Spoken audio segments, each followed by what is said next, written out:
Hi, everyone, and welcome to this week's edition of the Automated Advantage. We have Val on from White Hat Virtual Technologies. Val, why don't you introduce yourself and tell us a little bit about your business?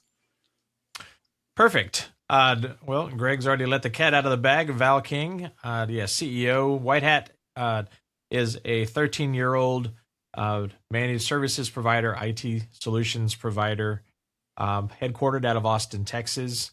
Myself, I come from a background in IT. Have served also as a chief information officer of a regional hospital, a regional bank, and now form in some kind of consulting capacity uh, for a healthy clinic system in Texas. So anyway, busy. There's roughly 50 of us scattered around the world, taking care of our clients 24 hours a day, 7 days a week, managing or supporting some 30,000 seats around the world at any given point in time between APAC, EU, and North America around the clock.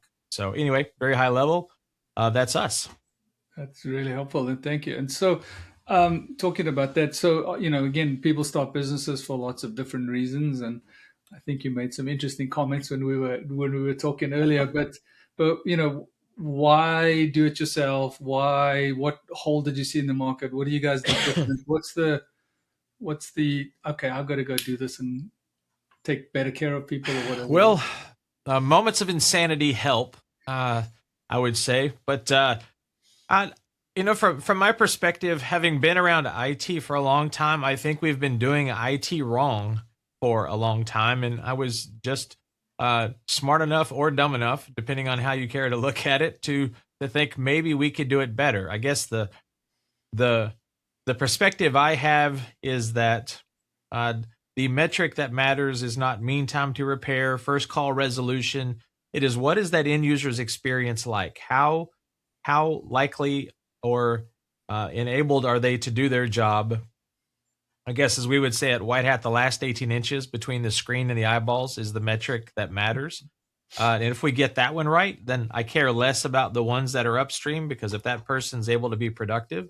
So that was really it. It was just, it was all about the boxes. It was all about the software and the storage and the servers and everything else. And to me, that kind of missed the mark. It's like going to a great restaurant and praising the plates, right? It did not really serve the end result. So wanted to do something different and plant the flag on building a great end user experience. And that's what we've tried to do, sometimes more successfully than others, but fundamentally that's what is underneath White Hat and what we're trying to drive for. And we've put I think made some interesting insights, developed some of our own products and other things to help drive that mission for ourselves and for our clients, to try to give them a different experience, which we can dig into if the conversation goes there. But to give you a really long answer to a short question, I was a little bit crazy and a little bit thought I could do it better than everybody else. I'm not sure that either one of those two things are true.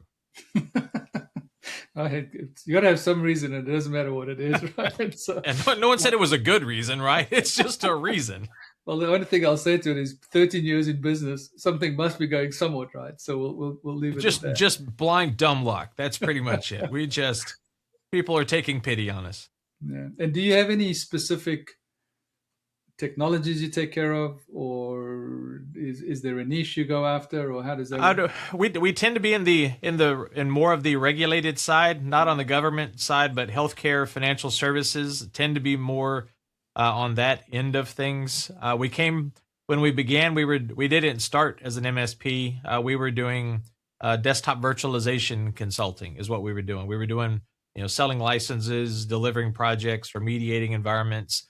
That since evolved into a managed virtual desktop practice, which is somewhat how we got into managed services. And we weren't long there before we realized really there's 13 pieces that are required to be working well to make virtual desktops or published applications work. Very similar to, I guess I would use an analogy of a clock face. What the end user sees is just a couple of hands, maybe a second's hand zipping around. But if you look underneath virtual desktops, the reason it can be so challenging is, again, there's 13 little gears and spinning and cogs all spinning around in there that have to be working together. And if any of those pieces are not working well, it's going to manifest on the face. So we got really good at that. So we could manage virtual desktops. Then we realized we had to manage all of those pieces around virtual desktops.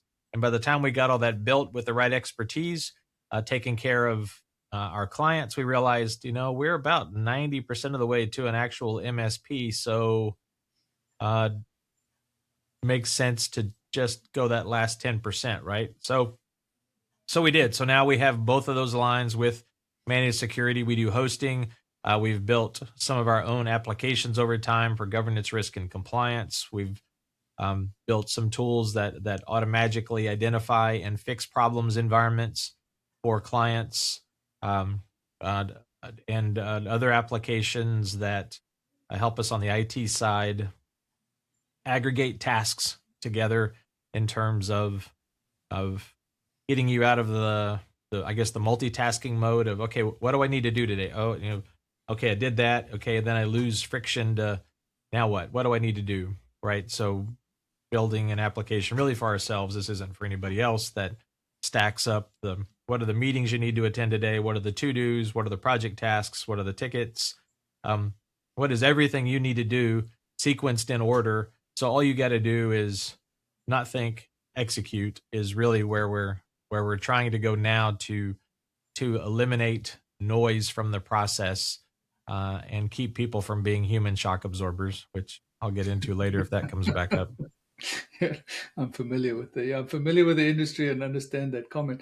Okay. So when you started out, and maybe these things are tied together in a question, in a couple of things tied together. When you started out, how did you acquire your first customers, and then what do you think? You've talked a little bit about your business, and you think you can do it better, but you against MSP number 2, 3, or 4, how do you differentiate yourselves? And then maybe just tagging onto that, what do you do now as far as acquiring new customers? I'm still tied into that process, so I'm not completely divorced of it, even after all these years, where every other department has got a layer of management and staff and teams. Sales is something that I'm still tied to. We're close to getting me out of that, to the extent that I am, which will be good. I think that will fundamentally help our growth. Is ultimately I can be a bottleneck, so we need to fix that. But look, what's different about us is we're not talking about, well, I guess how we got our first customers. The first ones were people that we knew, that we were doing projects for, that gave us the first revenue to be self-funded, and we've lived on the back of our first deal, which was a $40,000 project. We've just rolled that money over and over and over all these years, to grow it very much organically. I would say that being able to look at things from the business perspective, and I guess you're not really in the IT business. We're a very poorly named industry, and what I mean by that is, I'll look at so there's really only two currencies in the world, and I'm philosophizing, so feel free to throw a virtual stapler at me if you want to. But there's only two currencies. It's either money or time. When you're young, you're typically broke. You got lots of time, and as you get older, you got less time, but hopefully, if all has gone well, you got at least a couple more bucks in your pocket than you did when you were 20. And I think that's the way our organizations work. We have a chief financial officer or controller, depending on the size of the organization, and their whole job is to manage cash and capital and turn it into assets. That's their job. But if you look at IT, what do we do? IT, we're not managing technology. Nobody cares about the technology. Nobody cares about the boxes. Nobody cares about the wires. No one cares about the software. All they care about is doing their job. So we don't call a CFO a chief ledger officer because that's the tool he plays with every day, but we call a CIO a chief information officer. It's not about the information. It is about taking raw hours on one end. A company, if you've got 100 employees, you're buying 2,000 or 20,000 or 20,800 hours a year is what you're buying in raw time. Now, by the time you get through benefits, PTO, sick days, vacation, you get about 1,850 hours per employee. And that times however many employees you've got is what you're using as part of your capital, part cash, part people, to try to get to the other end of the year and achieve whatever goals you want. And I would argue that IT's perspective, the whoever is chief in charge of IT, again, not about the boxes, it is what is the most efficient way to translate raw hours into capacity, into um, into a I guess technology charged hours with the minimal amount of friction. And what I'll use as an example is, as we take care of a lot of banks, we take care of architecture firms, a lot of stuff now, but there used to be a floor full of bookkeepers, little desks, 3, 4 feet apart, all over the place, doing work with accountants and bookkeepers. Now you flash forward to today, it's 3 or 4 people and 3 or 4 computers and an accounting package. We have used technology to enable those people to have really superpowers to let 4 to 5 people do the work of 30 or 40 in years past. That's our job in IT, is raw hours into capacity, and then it's up to the organizational leadership to figure out how to turn this technology infused capacity into delivering the mission. So we're not, I think it's a misnomer. Anyway, so all that being said, stepping off my soapbox, that's fundamentally how we approach the business. Is my job is to put as many of the hours you paid for on the ground in a way that you can get a hold of them and put them on mission and be successful. That's it. That's how we gauge IT. And also getting past, I'll save this part for later in case it comes back around. There's more to it, but off the soapbox, that's it. So we're talking business. We're not talking about speeds and feeds. We're not talking about technology. We're talking about how do we get the maximum number of hours you bought on mission where you're delivering what you need to do? Because fundamentally, that's what we think IT is. And that tends to be a refreshing perspective for a lot of people that we talk to that have been around a while that kind of get it. It's usually a little of an aha moment of, I never thought about it that way. But fundamentally, I think that's what we are. Yeah, like you said, I mean, I'll say it in my words, very, very unsexy, but an unbelievably critical motion. To your point a little earlier is, man, when I turn it on and I hit the button, as long as it's working, like I don't care. Like just make it work for Right. me. And it's such a, but until it doesn't work, right? And then I heard something. I don't know if this is true. This is secondhand information that I heard. Apparently, ChatGPT went down for a couple of hours the other day, and people were starting to worry about what they were gonna eat for dinner. I was like, okay, Can't that's write not a one email without Chat GPT. What are we going to do? that's not We've quite as mission critical as what you're talking about. Yeah, this I was the same. I was just shaking my head. Yeah, I don't know what you say to that, right?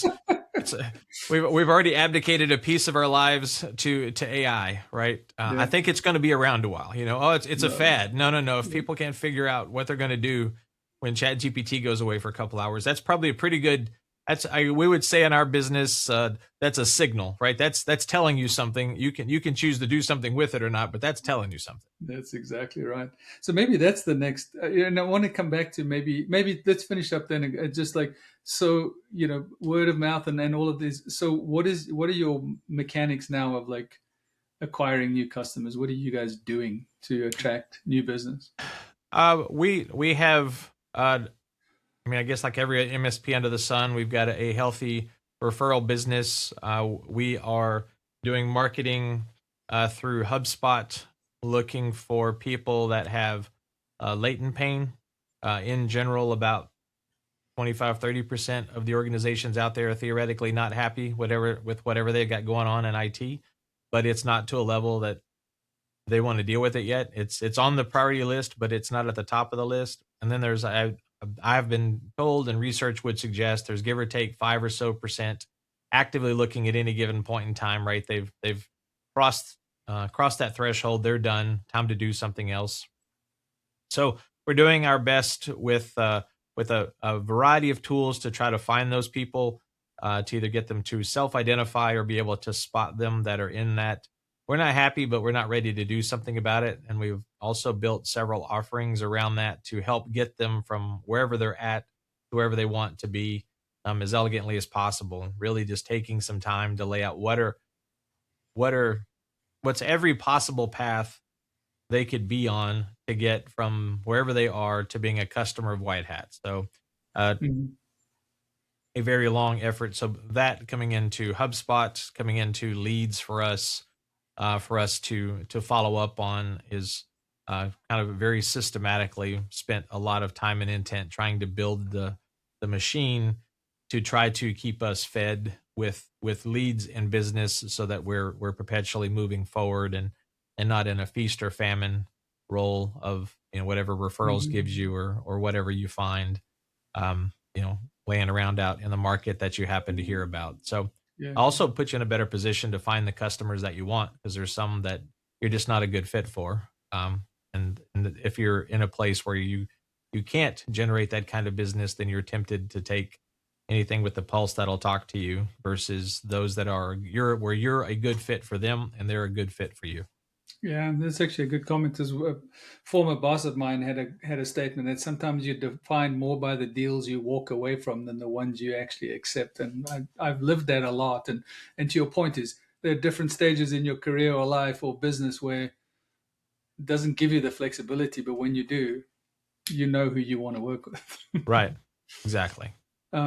So you talked about a lot of business. You talked about running sales. You talked about the size of the organization in the different territories. So how how does a typical day look like for you? Is there one? Uh, it's typically very long because I tend to I tend to consider business as much of a hobby as I do an occupation. So it's very problematic in that the hobby bleeds into the day job, and I'm very much a driven person. So I'll it's not hard to get my backside out of bed and get to it. And sometimes I'm at work very early, typically very early, getting stuff done long before anybody shows up to then wrestle a lot of meetings during the day, and um, ultimately then spending probably a couple hours at night tying things off. My kids are grown; they're gone, so uh, you know.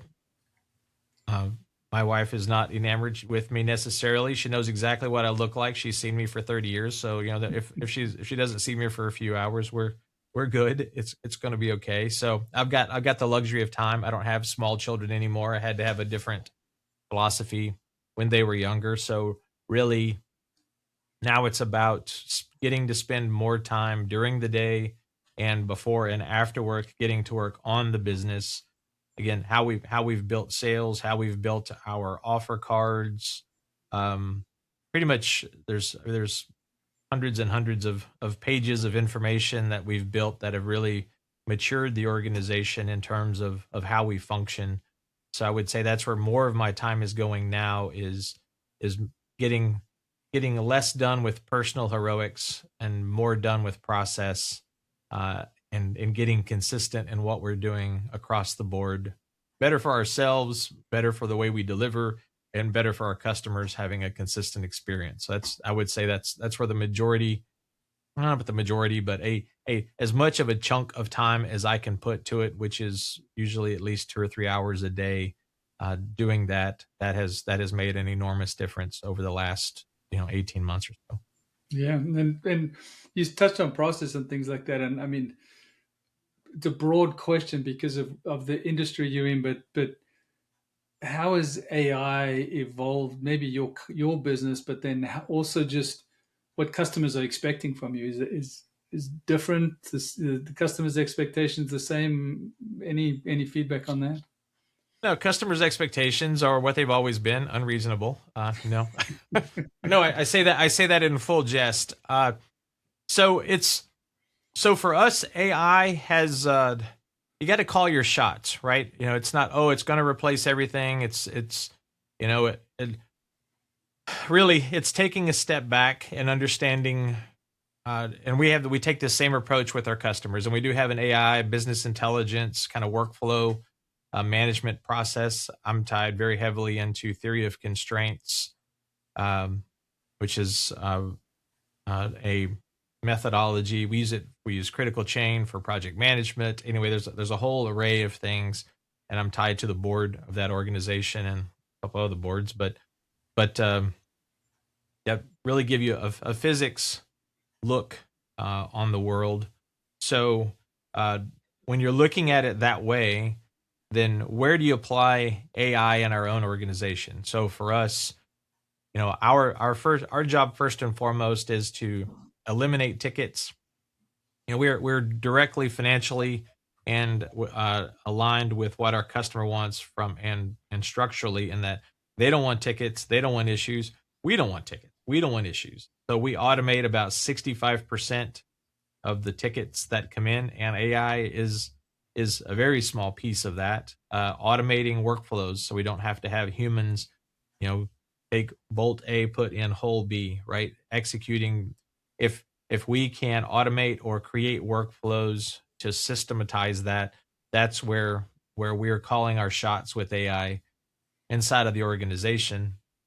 Not huge Herculean, you know, changing the from north to south, east to west. No, we're very much calling the shots of where are we experiencing pain, where is growth limited, where are our processes being held up, what's the slowest spot, and trying to apply technology in those spots strategically to move that bottleneck someplace else to make us faster, better, quicker. And we're doing the same thing with client environments, is helping them in many cases still find pilots and find small places to apply it. But it's as simple as they don't have policies, they don't have any governance, they have no idea how to control AI, right? Every application under the sun says that they have it. This chat tool comes in with AI. Word's got AI with M365 with Copilot. How do you manage that? How do you and if you've got a compliance requirement, uh, be it healthcare, finance, or something else, it's I mean it's a mess for everybody, but certainly if you've got a compliance requirement. So right now AI is really about, let's help you figure out how to govern it. Yeah, you got people writing letters and emails and doing other little stuff, and we certainly want to look at bigger things, but let's make sure we're protecting the organization and we're protecting your data, and you've got a handle on where things are happening. We don't have trade secrets going into this thing. Uh, so get a handle on what it is, and then let's go find very small use cases where you can prove it out in your business. Again, let's don't boil the ocean. Let's go find something to as a proof of concept or some small workflows and give them a taste of what's possible. So I guess I would say helping them get a foundation and then doing breadcrumb kind of endeavors to help them figure out and learn how to apply it instead of throwing a lot of money at stuff and coming back very disappointed because they didn't have a reasonable expectation. Yeah, that's it's so interesting, and I'm going to tell you, and you can comment on it if it's appropriate or if you feel at the end. But I had a customer, and I was in a similar industry that you were. I had a customer come to me, and first of all, their organization's edict was, if you don't start using AI, it's gonna impact your bonus. And people were like, where? And they're like, we don't like just use it. I'm like, where's the policy? Where's the straight? So there was one. Okay. Okay, hello. And then they said to us, we want you to run an AI project for us. We have a ticketing list. There was literally a spreadsheet, and said, we need this automated to respond. And we were like, well, what's the commonality? Where's it coming from? And they were like, there's none of that, just AI. And I was like, guys, you can't do that. It's just, that's not, it needs some kind of learning, and it needs some kind of similarities or commonalities or things. And they couldn't understand that we could not just plop an AI something in there and try and get the issues list down significantly. So I'm sure you see that. I mean, I would say we see in the, when Chat GPT kind of blew up, right? The first few meetings is, hey, want to have a meeting? All right, go sit down. What's the agenda's kind of sketchy related to kind of future roadmap, et cetera, and get down. All right, well, what are we here for? We want to do AI. Okay, what do you want to do? Well, we want to do AI. Okay, let's try again. What do you want to do with AI? Well, we don't know. We just want to do AI. I'm like, okay, we need a use case. We got to find something to do with it. And that was, well, like, everybody's doing this. We need to be on it. We need to be doing something now. Like, well, you need to, what are we going to do? So the first few conversations, I would say, were fairly disappointing. And one I never got a call back on again. I don't think they like my answer. but right, helping them figure out what it even is, and how to apply it and how to use it logically. It's I mean it's not the Beatles concert tickets from the 60s, right? It's calm down. AI is not going anywhere. There's plenty for everybody. It's not going to sell out. Let's figure out how to apply it smart to your business where you can execute and get something from it. Again, go back to throughput. I don't want to hurt throughput. If we just throw something dumb in there and it breaks something, so you got AI, but it's making your business less effective. What are we doing? We're not here for AI. You're here to be effective and productive. So let's don't lose sight of the prize, and let's figure out how to use all these tools at our disposal: PCs, Wi-Fi, AI, machine learning, whatever. Let's figure out if that stuff will help you achieve that mission, and if so, then let's go do it, and let's do it twice on Sunday. But if not, then what are we doing? Let's not get in our own way.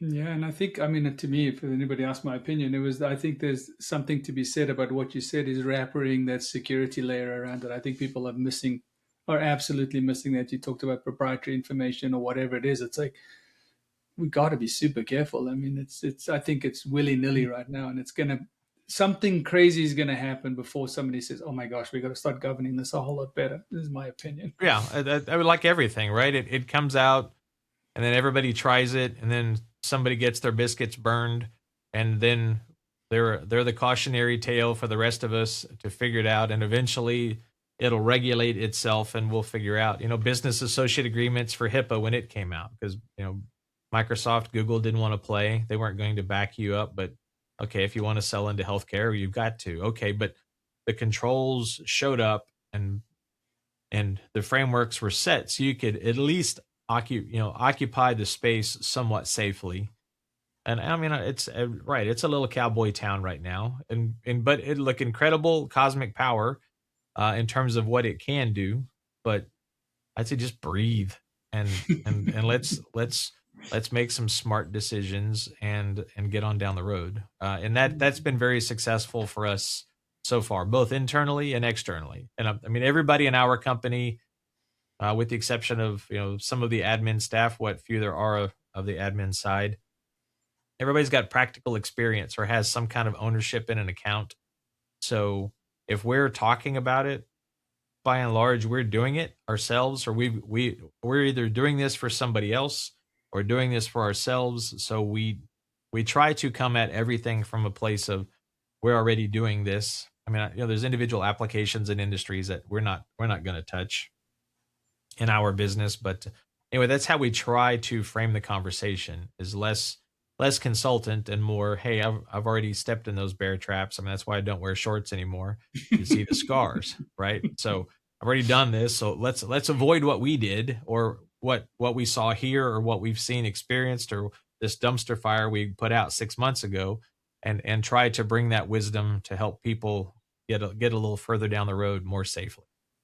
Yeah, no, it's all sage advice, and I appreciate the perspective. So the couple of minutes that we have left, I know you said you're probably going to say don't do it, but maybe be more pragmatic about, if somebody was saying, look, I'm thinking about starting a business, like, couple of words of wisdom, 2, 3 things you say, must haves, what I learned, whatever it is, just like some advice for other business owners, Or for MSPs, or just business in just in general? business in general. I Okay. mean, I mean, I would say that if you are starting a business that scales on the back of people, you are in for pain, because it will scale slower as opposed to a product or other type of offering.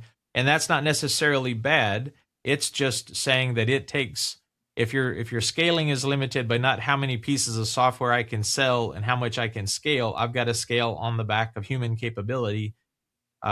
Even with AI introduced, you've probably got a longer road ahead of you, or you need a bigger pile of cash to be able to build your team, kind of build it, and they will come kind of environment, I would say. Otherwise, do something you love, because there's going to be days that suck, and it is. There's going to be, you don't want to get out of bed. You've got to make difficult decisions. If you have a business, you effectively have another child. It's your first, it's your third. I don't know what it is, but it is a kid. it can do nothing for itself in the beginning. It is completely helpless. It needs you for everything. Then eventually it gets to be a teenager and kind of stand on its own. You can accidentally go on vacation and not worry about a house party and coming back to the place on fire and the trees toilet papered. And then eventually you get to adulthood, or the business gets to adulthood where it can run itself, and hopefully it's sending you mailbox money and taking care of you for the early days. Um, but it is not for the faint of heart. It is not instant money necessarily. Can be, right? There are those people who hit it and do really well, but I would say that be careful what you're starting in terms of the people element, right? Is it people? Is it product? Make sure you understand it and you have a realistic expectation for what your growth can be with that model. Make sure you love what you do, and potentially you want to be known for what you do. You might be a pest control guy, you might be an electrician, you might be an MSP, right? You better love it, because no one's going to love it more than you. Uh, and I would say the last piece is, um, don't don't take the shortcuts that hurt your reputation. Right? You will invariably be presented with opportunities to cut a corner here or there. And as an entrepreneur, sometimes you have to cut corners here and there, pay this, hold this, whatever, while you're figuring it out, while you're coming up out of the ground. Uh, but don't sacrifice anything that is tied to your personal integrity or the integrity of your business, because everything else is recoverable. That's much harder to recover from. And the last thing is, cash flow is king. You got no blood, you're dead. If you have no cash flow, you're dead. So whatever you think you need in cash, double it, and make sure that it can help you weather the storm. Not to say you won't run into a constraint or a problem, just saying that you will have less of this gray hair, not brown hair, whatever color you got. If you have some resources to help you survive the ebb and flow of you figuring it out. Um, I don't know. Yeah. That's a fistful of pieces, but I would say that all that would have been helpful to have in the beginning, right? And you're probably, last I'll say is, you're probably not as smart as you think you are, which I figure that out every day, right? I think, ooh, I got this. No, no, nope. There's always another angle. The older I get, the dumber I get in that respect. I Yeah. think I got it figured out. And while there is a lot I haven't figured out, there's also, I realize, more that I don't have figured out. So shut up, be humble, serve, and get out of bed, go do it again tomorrow.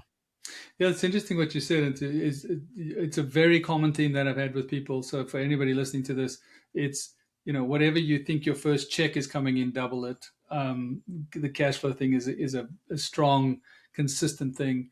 And then the second one is, somebody gave me advice the other day, or talked on the podcast, saying surround yourself with smart people that you Oh, don't know everything, and ask for help. It is not a terrible thing to ask for help. yes. If there was another one, I would say that yes, I am the dumbest person on my team. Right? I try to hire people smarter than me, uh, and do successfully most of the time. And when I am mentoring, I have one particular young manager I can think of who he wants to be the center of the universe, right?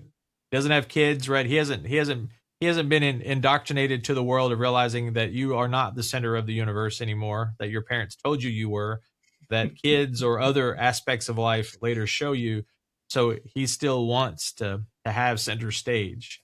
Uh, and that was kind of my first thing to him, is you got to let that go, because it's not about you. If your team does well, they're going to know who's behind the team, and that's good enough. Just like watching your kid do well, right? You coached them, you spent but you're not out there taking his little trophy, right?